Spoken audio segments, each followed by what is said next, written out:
Olá pessoal, tudo bem? Aqui vos fala é o professor Salomão. Pessoal, vamos dar, portanto, segmento à nossa videoaula. Olha só, vamos tratar aqui pontualmente dos sujeitos que compõem a relação jurídica cambial do cheque. Tudo bem?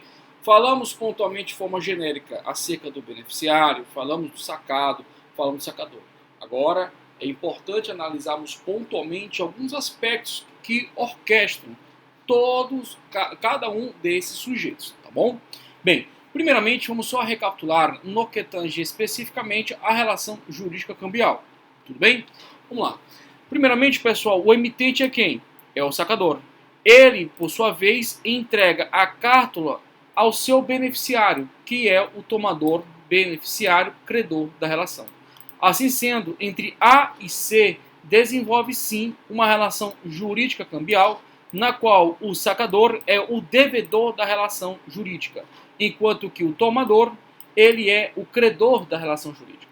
Até aqui, tudo bem? Até que identificamos esse modelo em outras situações, em especial destacando a letra de câmbio. Dando segmento, vamos aqui, então o tomador, para ele poder fazer o levantamento do dinheiro, que lhe é de sua esfera de direito, o que ele tem que fazer? Ele tem que ir até o sacado e apresentar o original da carta de crédito. Então, o tomador ele tem que ir até o sacado, apresentar o original da carta de crédito de cheque.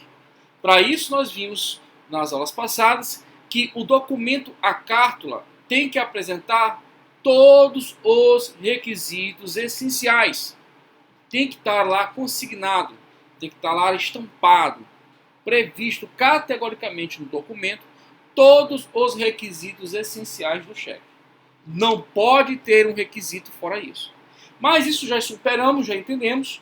Bem, então o tomador, para ele fazer o levantamento do dinheiro, deve ir até o sacado, apresentando o que, gente? O original da carta. E ao apresentar o original da carta de crédito chamada cheque, lá no documento há uma ordem incondicionada de pagamento à vista. Em favor de quem, gente? Do beneficiário. No mercado a gente encontra a expressão favorecido, mas é o beneficiário, o credor. Quem é o sacado? O banco. Ou a instituição financeira a ela equivalente. Então, o banco é que vai proceder com o que, gente? Com o pagamento do cheque. Tudo bem? Então, esse pagamento, pessoal, ocorrendo, aqui já a próxima seta, ocorrendo o pagamento, encerra, portanto, o quê? Toda essa relação jurídica cambial. Bem simples, bem tranquilo. Mas eu te pergunto, pessoal, no que tange e no que se refere ao sacado, o sacado, ele pode assumir obrigações cambiais? Vamos aqui. A pergunta é, o sacado, ele pode fazer um aval? Ele pode pontualmente endossar? É essa que é a pergunta que eu estou fazendo. O sacado, ele pode sim inovar na relação jurídica cambial e assumir para si obrigações cambiais? Essa que é a pergunta. Pessoal, para a gente enfrentar esse questionamento, nós temos que ler o artigo 6º da lei do cheque. Bom, vamos lá apontar nossos olhos e lermos o artigo 6º da lei do cheque. Qual é essa lei? Lei 7.357 de 1985. Então, o artigo 6º da lei do cheque diz o seguinte, abre aspas, o cheque não admite aceite, considerando-se não escrita qualquer declaração com esse sentido. Então, primeiro ponto, no que tange, no que se refere ao aceite, ele não assume. Essa relação, portanto, que envolve a obrigação cambial, não é de sua esfera. Evidentemente, na letra de câmbio, você faz o aceite, o sacado ele faz o aceite. Mas no cheque não há, repito, não há o aceite. E a legislação ela é bem clara. Se tiver previsto o aceite do sacado, deve-se considerar como não escrito. Não escrito. Tudo bem? Pessoal, dando seguimento. E o aval? Será que o sacado pode aperfeiçoar um aval? Vamos aqui, artigo 29 da Lei do Cheque. O pagamento do cheque pode ser garantido em todo ou em parte por aval prestado por terceiro, exceto o sacado. Exceto o sacado. Ou mesmo por signatário do título. Então veja, exceto, excepcionalmente, excetuando, retirando o sacado. O sacado está fora. Ele não pode, portanto, ingressar nesse vínculo obrigacional cambial com a avalista. Artigo 18 vai falar acerca do endosso. Olha só.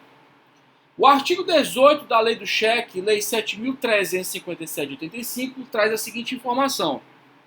O endosso, e você sabe que a transmissão do título de crédito à ordem, que no cheque é implícito esta cláusula, o endosso deve ser puro e simples, reputando-se não escrita qualquer condição a que seja subordinado. Parágrafo 1º. São nulos o endosso parcial e o endosso do sacado. Olha só. São nulos o endosso parcial e o endosso do sacado. Por que o endosso parcial é nulo? Eu quero que você, sem brincadeira nenhuma, vamos fazer aqui uma ilustração mental. Eu quero que você pegue o cheque e rasgue no meio e entregue para uma pessoa e tu fica com a outra parte. É possível fazer isso, gente? Claro que não. Então, esse que é o raciocínio aqui pontual. Evidentemente, existem outros aspectos pontuais que nós vamos entender de forma mais técnica. Mas, por enquanto, eu quero que você entenda assim, tá bom? Para a gente poder avançar. Subsequentemente, o endosso do sacado não é viável no sistema jurídico do cheque. Tudo bem, gente? Tranquilo? Agora, olha uma diferença que é trazida no parágrafo 2º. Vale como em branco o endosso ao portador. A propósito, pessoal, o cheque ao portador, você nem informa o beneficiário. O cheque que vai, cujo valor nominal dele é de 1 centavo, né? Lógico que não vai ser, até mesmo é impedido de fazer, mas de 1 centavo, entre aspas, tá? Até R$100, você pode fazer o que, gente? O cheque ao portador. Então a pessoa pega o cheque e transmite por mera tradição. Agora veja, gente, olha a diferença. O endosso ao sacado vale apenas como quitação. E aí eu queria tratar com vocês uma relação bastante interessante. Porque a informação é clara. O endosso ao sacado vale apenas como quitação. Justamente por quê, pessoal? Porque não é do tino do sacado propiciar a assumir obrigações cambiais. O sacado, meu amigo, é o banco que só tem a função de pagar um valor consignado na carta. Esse que é o papel do cara. O banco nasceu para pagar. Tá ali. Deposita dinheiro e paga conta. Pronto. Não tem conversa. E aí continua. Salvo o caso de o sacado ter vários estabelecimentos e o endosso ser feito em favor de estabelecimentos diversos daquele contra o qual o cheque foi emitido. Então, a única excepcionalidade que é viabilizada do endosso é quando nós temos o que, gente? Na situação de quitação. Tá? Salvo no caso do que, gente? De realizar o endosso ao sacado com o intuito de quitação. Tudo bem? Então, o sacado não assume obrigações cambiais. Não é do seu papel, não é do seu tino, não é de sua responsabilidade assumir obrigações cambiais. Pessoal, dando seguimento à nossa trajetória, vamos aqui tratar do beneficiário. Mais uma vez, essa relação jurídica cambial. Quem é o beneficiário? É o credor. O beneficiário, pessoal, é o credor. E esse credor, pessoal, olha só. Ele pode, nesse sentido, pessoal, realizar uma série de outras obrigações cambiais. Esse cara pode. O beneficiário não pode. Ele pode, inclusive, informar quem é que ele quer transmitir a carta. Tudo bem? Agora veja, esse beneficiário, ele possui duas situações quanto à sua identificação. A primeira delas, pessoal, vou colocar logo aqui na tela. A primeira delas é quando o cheque não informa o beneficiário. É quando o cheque ele é silencioso. É quando ele não indica categoricamente quem é o beneficiário. Nesse sentido, o cheque é ao portador, cuja transmissão é realizada por tradição. Agora veja, pessoal, pontualmente pode ser designado o beneficiário. E nesse caso, a lei do cheque ela é clara. Acima de R$100 tu tem que indicar o nome do beneficiário. Nesse sentido, o cheque é nominativo. Por quê, pessoal? Porque há uma pessoa nomeada, há uma pessoa designada, há uma pessoa informada. Só para a gente entender aqui, para não ficar uma coisa vaga, vamos dizer, aqui não tem problema, a gente sempre volta, tá? Deixa eu pegar aqui um cheque mais tranquilo para explicar isso. Não tem problema. Olha aqui. Bem esse que eu queria. Só um instantinho, pessoal. Um pouco de paciência, a gente consegue alcançar aí nossos resultados. Tá bom esse aqui. Pessoal, aqui mais uma vez aquele exemplo antigo de um cheque cujo valor para pagamento é de R$2.000. R$2.000. Quem é o beneficiário? Arlete Souza. Quem é o emitente? Robert Stuart. Local e data de emissão? São Luís, 25 de abril de 2020. Sacado, Cofre Seguro SA. CNPJ, tal. Local de pagamento? Tá aqui. Tudo bem? Praça? Tá aqui. Comp, né? 099. Tudo bem? E aqui também formado, né? Bem, isso aqui é um cheque que a gente vai analisar. Esse cheque é ao portador? Nunca. Nunca é o portador. Porque aqui nós temos quem, gente? O próprio beneficiário. E temos também a exigência de indicar o beneficiário em razão do importe, do montante do cheque. O valor consignado é superior a R$100. Veja que todo cheque está implícito qual cláusula? A cláusula à ordem. A cláusula à ordem ela é implícita no cheque. E mesmo que não tivesse expressa, vimos no artigo 17 da lei do cheque, 17 da lei do cheque, por mais que não tivesse expressamente escrito a ordem, a sua transmissão é por meio de endosso. Se o cara não quer transmitir por meio de endosso, somente por cessão ordinária de crédito, ele tem que informar o quê, gente? Risca aqui e informa o quê? Não a ordem. Ele tem que informar categoricamente isso. Então, pessoal, nesse sentido, o cheque nominativo, ele pode ser nominativo com a cláusula à ordem, ou seja, esse aqui é um caso de cheque nominativo com cláusula à ordem, ou cheque nominativo sem a cláusula à ordem, que é esse caso bem aqui, ó. Cheque nominativo com cláusula não à ordem. Beleza? Então, são duas formas de você identificar o beneficiário. Primeiro, é ao portador, cuja a exigência legal de cheques sobre valores superiores a R$100 é de forma obrigatória ser nominativo. Agora, a pergunta que insere aqui na nossa discussão, na nossa análise, é somente o endosso e a tradição que transmite o título de crédito, gente? Só existem essas duas formas? Claro que não, gente. Claro que não. Existem outras formas de você transmitir o título de crédito. Vimos há pouco uma que é a cessão ordinária de crédito. Vamos apontar uma outra situação que, para quem é do direito, já estudou isso em sucessões. Mas para quem não faz o curso de direito ou está começando agora, vai ter que, em algum momento, enfrentar essa situação.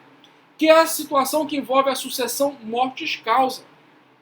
A sucessão mortis-causa, pessoal, viabiliza o quê, pessoal? A transmissão do título de crédito. A propósito, pessoal, a morte por parte do emitente do título, ou mesmo uma situação superveniente, olha só, a morte do emitente do título de crédito, ou mesmo uma situação superveniente de incapacidade, seja ela, pessoal, uma relativa temporária ou permanente, até porque a partir dos 16 anos de idade há situações de incapacidade relativa e um adulto ele não tem situação de ser absolutamente incapaz, tá? Não existe mais essa figura de um adulto ser absolutamente incapaz. Então, uma pessoa em situação de incapacidade, que no caso é relativa, seja uma incapacidade permanente, seja uma incapacidade temporária, né? Vamos supor permanente, ele tem um problema de um acidente veicular, ele perde todos os sentidos e fica completamente em estado vegetativo. Isso aí é uma incapacidade permanente, até que a ciência, e assim espera, desenvolva técnicas para poder ressurgir esse cara, para as suas atividades cotidianas. Ou uma situação de incapacidade temporária, vamos supor uma situação de coma. Então, nessas duas situações pontuais, o que pode acontecer, gente? O título, ele pode ser plenamente objeto de execução. Tem um dispositivo no Código Civil Brasileiro, que é o artigo 1734. Eu só peço só um minutinho de vocês. Eu vou abrir aqui meu vadimeco, tá? Estava fechado. Só um instantinho. O artigo 1784, ele informa categoricamente, pessoal, a questão do droit de saicínio, que é a transmissão, portanto, de direitos e obrigações para os herdeiros legítimos e testamentários. Só um instantinho. 1457, casamento, 1571. Só um instantinho, gente. Acabou que fechou sem querer. Sucessão legítima, 1784. Tá aqui, tá? Vou ler para vocês. Aberta a sucessão, a herança transmite-se desde logo aos herdeiros legítimos e testamentários. Então, é plenamente possível a transmissão de direitos que vão surgir em prol, em benefício pessoal, em benefício do indivíduo titular do direito consignado na carta. Então, o indivíduo que tem aquele crédito consignado na carta, ele pode perfeitamente exigir isso. Não coloquei no material, mas eu peço para vocês colocarem do lado o artigo 37 da Lei do Cheque. Artigo 37 da Lei do Cheque. No artigo 37 da Lei do Cheque diz o seguinte, pessoal, abre aspas.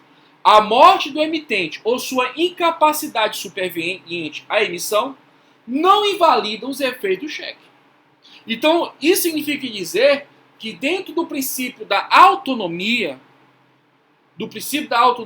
e aí de forma associada com a abstração, que é um subprincípio da autonomia, o crédito pessoal ele vai sendo transmitido de endossante para endossatário, bem como aquele em que é o beneficiário, ele pode se habilitar no inventário e receber o valor condizente, pessoal.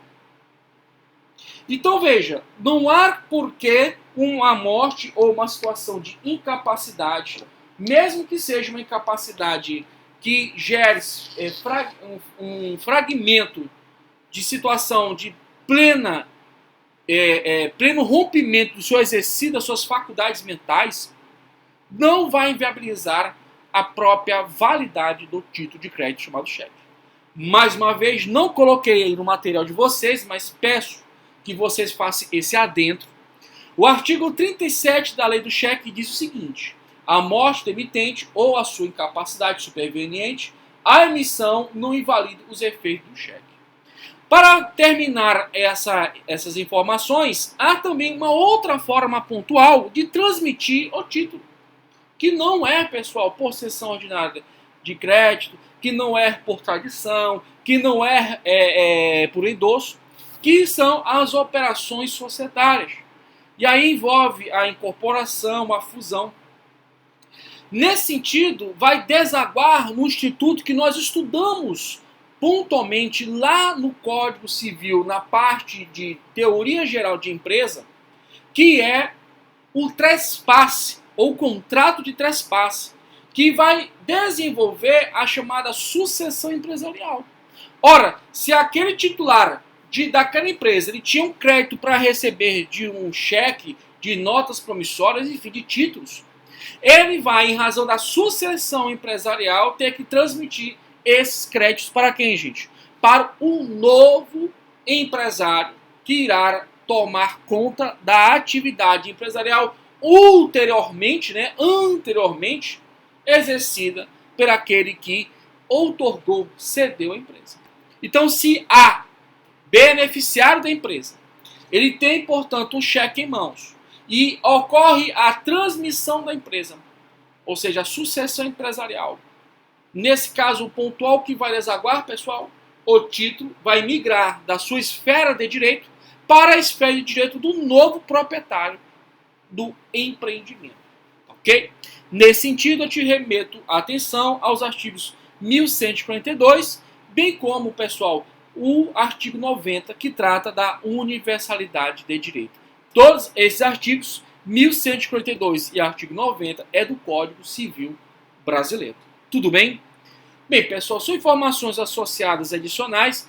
Eu vou aprofundar essa temática, confesso com vocês, só porque eu peguei o gancho da matéria, lá quando formos tratar do endosso. Tudo bem? Aí sim nós vamos aí fazer as devidas aprofundamentos. Estou bem baixo, né? Bem, feito tais colocações, vamos ler alguns dispositivos, ok? Alguns dispositivos importantes correlatos. Bem, tratamos aqui do beneficiário, tá ok? Beneficiário. Tomador ou beneficiário do cheque, você já sabe que o cheque ao portador é quando o título é transmitido por tradição e não é necessária a informação do beneficiário, ok? E o cheque nominativo, quando você deve informar o beneficiário. E aí o cheque nominativo com cláusula à ordem ou sem cláusula à ordem. Acho que eu coloquei isso. Coloquei aqui embaixo essas informações, tá ok? A questão da transmissão. Para encerrar, portanto, essa parte aqui, olha só, cheque ao portador, artigo 8º, caput, inciso 3º da lei do cheque, diz o seguinte: pode ser estipulado no cheque que seu pagamento seja feito ao portador. Bem claro, bem tranquilo, porque o que se fala aqui se prova.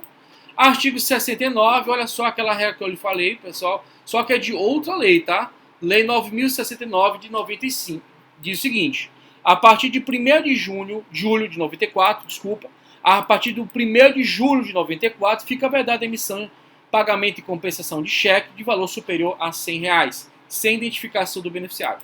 Veja que a legislação ela diferencia pagamento e compensação. Mas se tu perguntar para o Salomão como é que ele chega na boca do caixa, eu falo, estou aqui para compensar um talão de cheque, para compensar aqui um cheque. Tudo bem? Normal, tranquilo, mas na prova, por favor, eu estou ensinando a lei. Está aqui mais um artigo que mostra a diferença entre pagamento e compensação. Tá bem? Show de bola, show de bola. Beleza, pessoal. Nesse sentido e nessa consequência, mais uma, ó. Isso aqui eu já tinha inclusive colocado para vocês, cheque ao portador. O portador, enfim, não precisa identificar.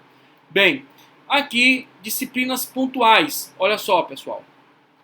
Resolução do Banco Central do Conselho Monetário Nacional, 20.994. Vedar aos bancos múltiplos com carteira comercial, bancos comerciais, caixas econômicas e cooperativas de crédito. Lembra que eu falei que bancos ou instituições financeiras eram equiparados? Tá aí, gente. O acolhimento para saque ou depósito de cheque ao portador de valor superior a R$100. Não pode. Aí, se for superior a R$100, tem que informar o beneficiário. Mais um normativo aqui, o artigo 2º do mesmo, diz o seguinte: proibir às instituições financeiras e demais entidades autorizadas a funcionar pelo Banco Central do Brasil o recebimento de cheque ao portador do valor superior a R$100 a título de pagamento. Então, superior a 100 tem que ser nominativo o cheque. Mais uma vez para reforçar, aliás, isso aqui não está muito a ver com a coisa, mas vamos ler aqui, né? Artigo 3º, o Banco Central do Brasil poderá baixar normas e adotar as medidas julgadas necessárias à execução do disposto nesta resolução. Tá? Não está associado ao nosso tema, mas o importante é que acima de R$100 tem que botar o nome, beleza? Do beneficiário. Mais uma vez, aliás, eu já expliquei isso aqui para vocês, mas só para reforçar. pode o sacado, a pedido do emitente ou do portador legitimado, lançar e assinar no verso do cheque, não ao portador e ainda não endossado. Então, pessoal, veja só, eu posso complementar aqui o cheque e informar as cláusulas não ao portador e não endossado. A regra é que seja feito, nós já falamos isso anteriormente no verso. A regra é que seja feito no verso. Nós já tínhamos enfrentado isso, só uma questão de revisão da matéria. Bem, pessoal, mais uma vez, olha só, para confirmar, né, para a gente reforçar nossas informações, artigo 8º caput, inciso 3º da lei do cheque, olha o que diz. Pode-se estipular no cheque que seu pagamento seja feito o quê, gente? A pessoa nomeada com ou sem cláusula expressa a ordem. Cuidado, pessoal, porque essa informação aqui, ela diz categoricamente a questão da cláusula vir expressa. Vir expressa, porque é implícito que o cheque ele transmite por meio de endosso. É implícito que há a cláusula a ordem no cheque, tá bom? Artigo 17 caput da lei do cheque. O cheque pagável à pessoa nomeada, com ou sem cláusula expressa a ordem, é transmissível por via de endosso. Pouco importa se está escrito ou não essa cláusula. Mas é implícito que o cheque se paga por... Perdoe-me, o cheque se transmite por meio de endosso. Enfim, aqui retifica a informação, beleza. Mais uma vez, olha só, artigo 17 da Lei 9.311 de 96 fala a questão da cadeia de endossos. Só que aqui algumas observações iniciais. Pessoal, é o seguinte, se te perguntarem numa prova, pontualmente, quantas pessoas pode se inserir numa cadeia de endosso no cheque? Aí você tem que fazer a tradicional pergunta que todo jurista, né, de todo profissional do direito fala. Depende. Depende por quê, pessoal? Até a CPMF não ser extinta, né, não continuar a produção dos seus efeitos jurídicos, havia um limite para endossos. Olha só. Durante o período de tempo previsto no artigo 20, que é justamente para a validade da CPMF, somente é permitido um único endosso dos cheques pagáveis no país. Hoje, pessoal, está tranquilo, tá? Então, a partir de 2007, está tranquilo a formação de uma cadeia de endossos. Mas antes não, havia um limite para endosso. Ou seja, era permitido um único endosso. Qual era o senso disso, pessoal? O senso disso era no sentido de viabilizar, lastrear, pessoal, identificar, portanto, o contribuinte da CPMF, para justamente fazer a cobrança devida. Tudo bem? Então, pessoal, a CPMF ela já se encontra extinta. É uma contribuição especial, tá? Ao lado dos impostos, das taxas, dos empréstimos compulsórios, né?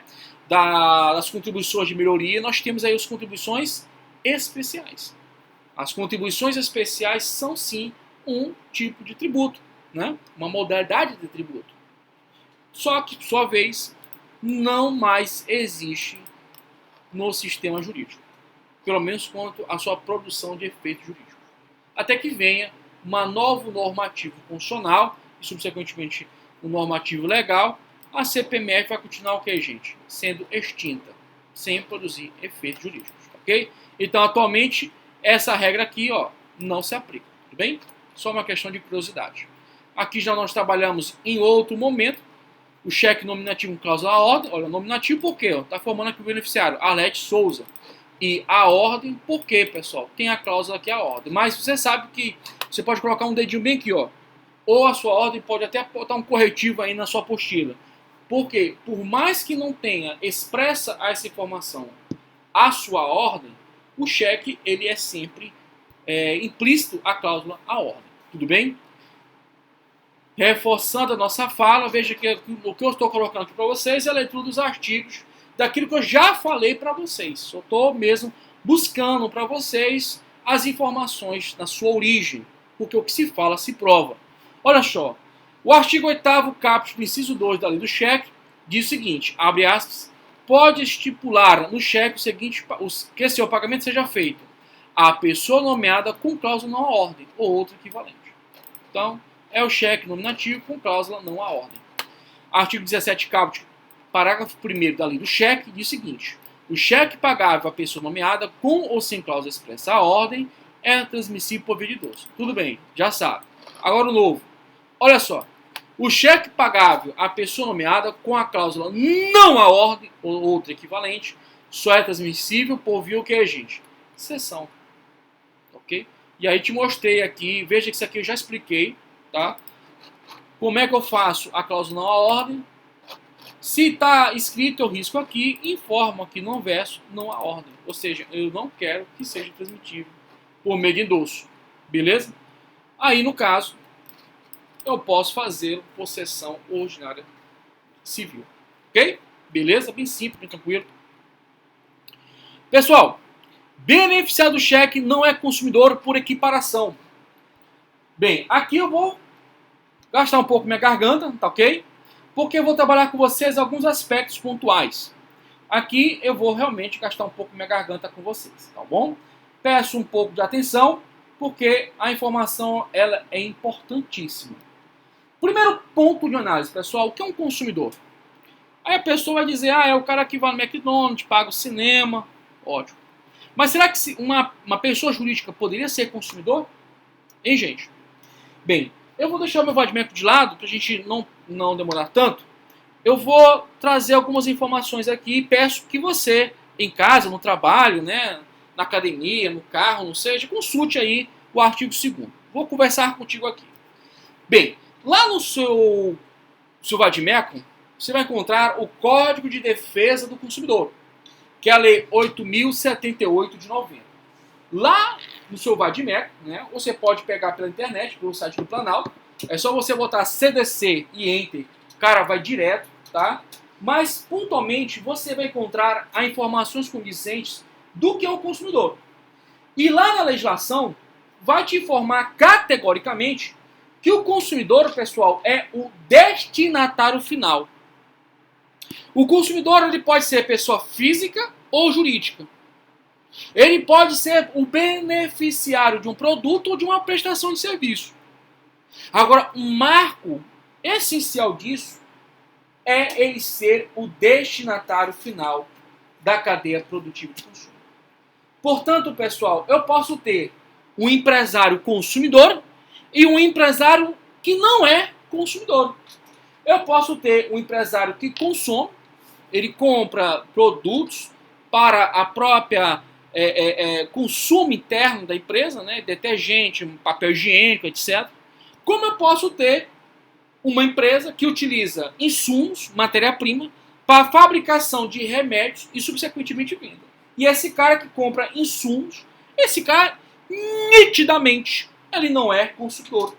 Eu posso ter também uma empresa, pessoal, que é mera distribuidora. Ela pega produtos e mercadorias importadas, faz lá um controle de preço, de mercado, e subsequentemente, meu querido, vende. Revenda. Agora, olha um lance interessante também nesse contexto aqui. Por isso que eu quero uma atenção sua, tá? Eu posso pegar uma plataforma de não de internet, mas de e-marketplace ou intranet, né? Vamos supor aqui o Mercado Livre ou a OLX, e eu vender uma mercadoria, inclusive, cara. Evidentemente, eu vou pagar a tributação, que eu não vou sonegar, papapá, mas eu vendo aquela mercadoria ali pela OLX. Cara, eu não vou virar fornecedor porque eu vendi uma mercadoria, até porque eu sou advogado, sou professor universitário, tá? Então, eu não tenho essa competência de ser empresário, eu não trago isso para meu cotidiano. Aliás, nesse contexto, nessa referência, o artigo 966 do Código Civil, esse eu faço questão de falar, está na minha mente. Olha só, abre aspas, considera-se empresário quem exerce profissionalmente atividade econômica organizada para a produção ou circulação de bens ou de serviços. Ponto fechado. Show de bola. Significa dizer que o empresário, ele desempenha o que, gente? Ele desempenha uma nítida atividade econômica, mas organizada para a produção ou a circulação de bens ou de serviços. Aliás, pessoal, não vou muito além. A doutrina tradicional não trazia o sentido desse dispositivo para que o camelô fosse um empresário. Mas a prova da OAB, recentemente, já trouxe o entendimento que o camelô, lá com ponto modal de referência, o camelô é empresário. E aí está ficando assim. Então, nesse sentido, né, uma percepção seja clássica ou moderna, né, adotada aí para a banca, nós temos que entender que o consumidor ele não faz revenda, ele consome. Ele consome um produto, consome uma prestação de serviço. O consumidor ele não emprega insumos para uma venda ou para um serviço. O consumidor, pessoal, ele simplesmente encerra toda a relação jurídica de consumo. Então, ele encerra a cadeia jurídica de consumo, porque ele é consumidor. Agora, pessoal, em contrapartida, eu te pergunto, o fato de você ter uma conta bancária, você ser correntista do banco, pelo simples fato, meramente, de você ser um correntista, eu posso bater no peito. Esse cara é consumidor? Eu posso fazer isso? Pois assim, todo mundo que tem conta corrente no banco é consumidor. Amigo, ou amiga também, né? Se você disser para mim que sim, eu fico um pouco preocupado.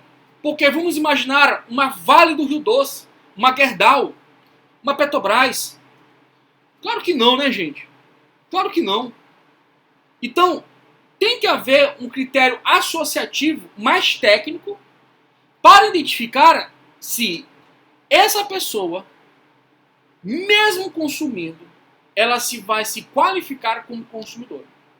E esse plus associado, pessoal, são os critérios de vulnerabilidade, tá? Vulnerabilidade. Bem, numa percepção ainda clássica, o consumidor, além de destinatário final, pessoal, ele tem que demonstrar uma vulnerabilidade de ordem técnica, de ordem jurídica e de ordem econômica. O consumidor, pessoal, ele não desenvolve e conhece e organiza, orquestra uma cadeia produtiva de consumo. O cara tá lá para comprar um negócio lá e comer e ir embora, pô. O consumidor, pessoal, ele não tem um amparato jurídico no sentido pontual de um acervo de advogados, um assento de ordem técnica para analisar os contratos que ele faz. O consumidor é o cara que vai lá, paga aquela empresa lá para limpar o terreno lá dele e pronto.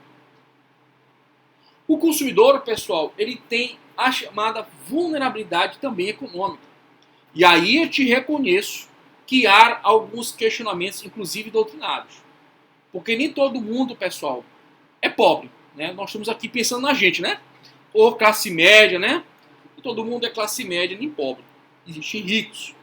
Mas dentro de um critério somático e intersubjetivo, considerando, portanto, esses elementos associados, a vulnerabilidade técnica, econômica e jurídica são elementos que se agregam e instrumentalizam a percepção do que é um consumidor. Então, nesse sentido, pessoal, vamos aqui, nem todo beneficiário do cheque é consumidor. Só por essa razão de ser. Agora eu posso dizer o seguinte, que o correntista, em sua grande maioria, o correntista no banco, em sua grande maioria, é consumidor, no Brasil. E eu acredito até que no mundo.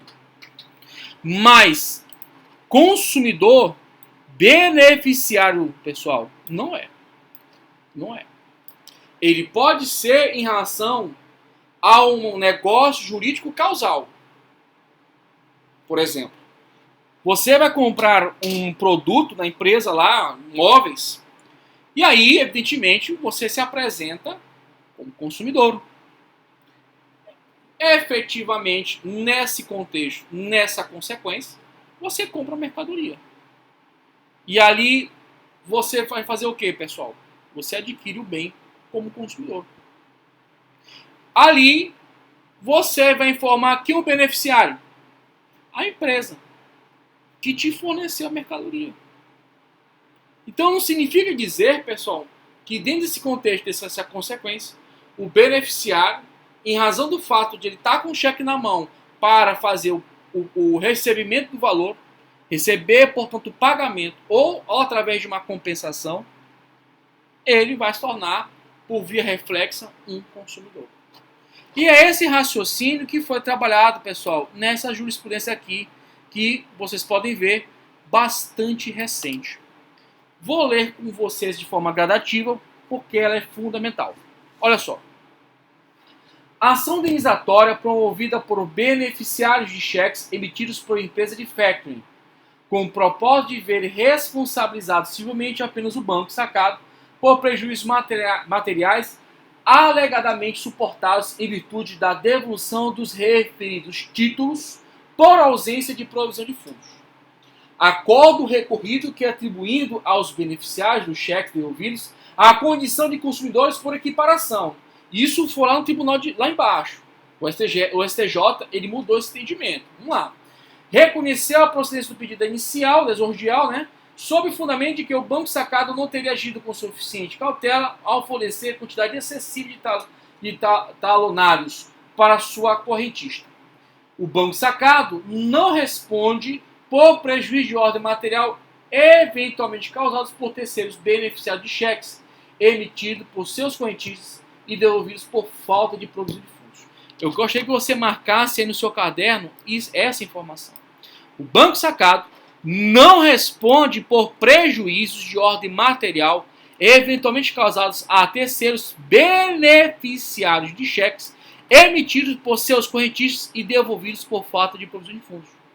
O fato de existir em circulação grande número de cheques ou de ser recente a relação à vida entre o banco sacado e seu cliente, emitente dos referidos títulos, não revela a ocorrência de defeito na prestação de serviços bancários e, consequentemente, afasta a possibilidade de que tais motivos seja o eventual beneficiário das cartas elevado à condição de consumidor por equiparação, inaplicáveis no caso, portanto, as normas previstas no Código de Defesa do Consumidor.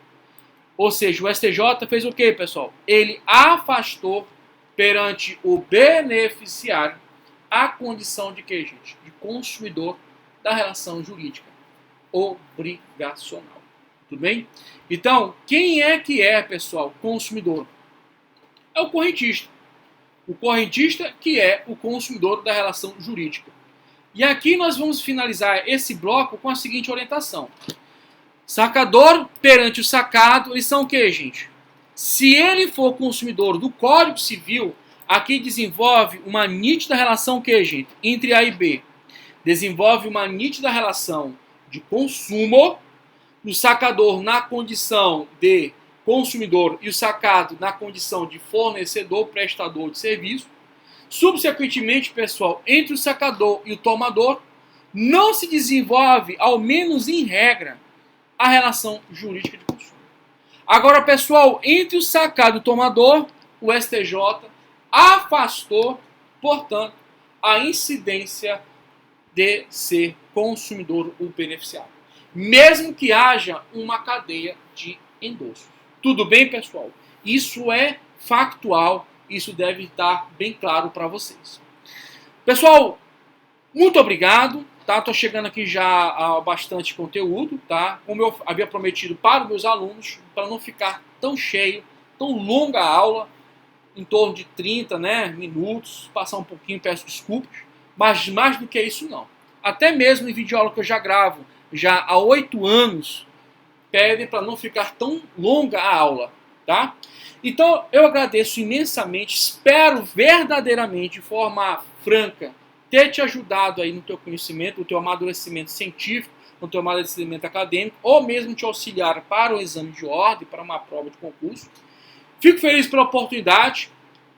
Bom dia, boa tarde, boa noite. Fique com Deus. Até a próxima, se Deus quiser.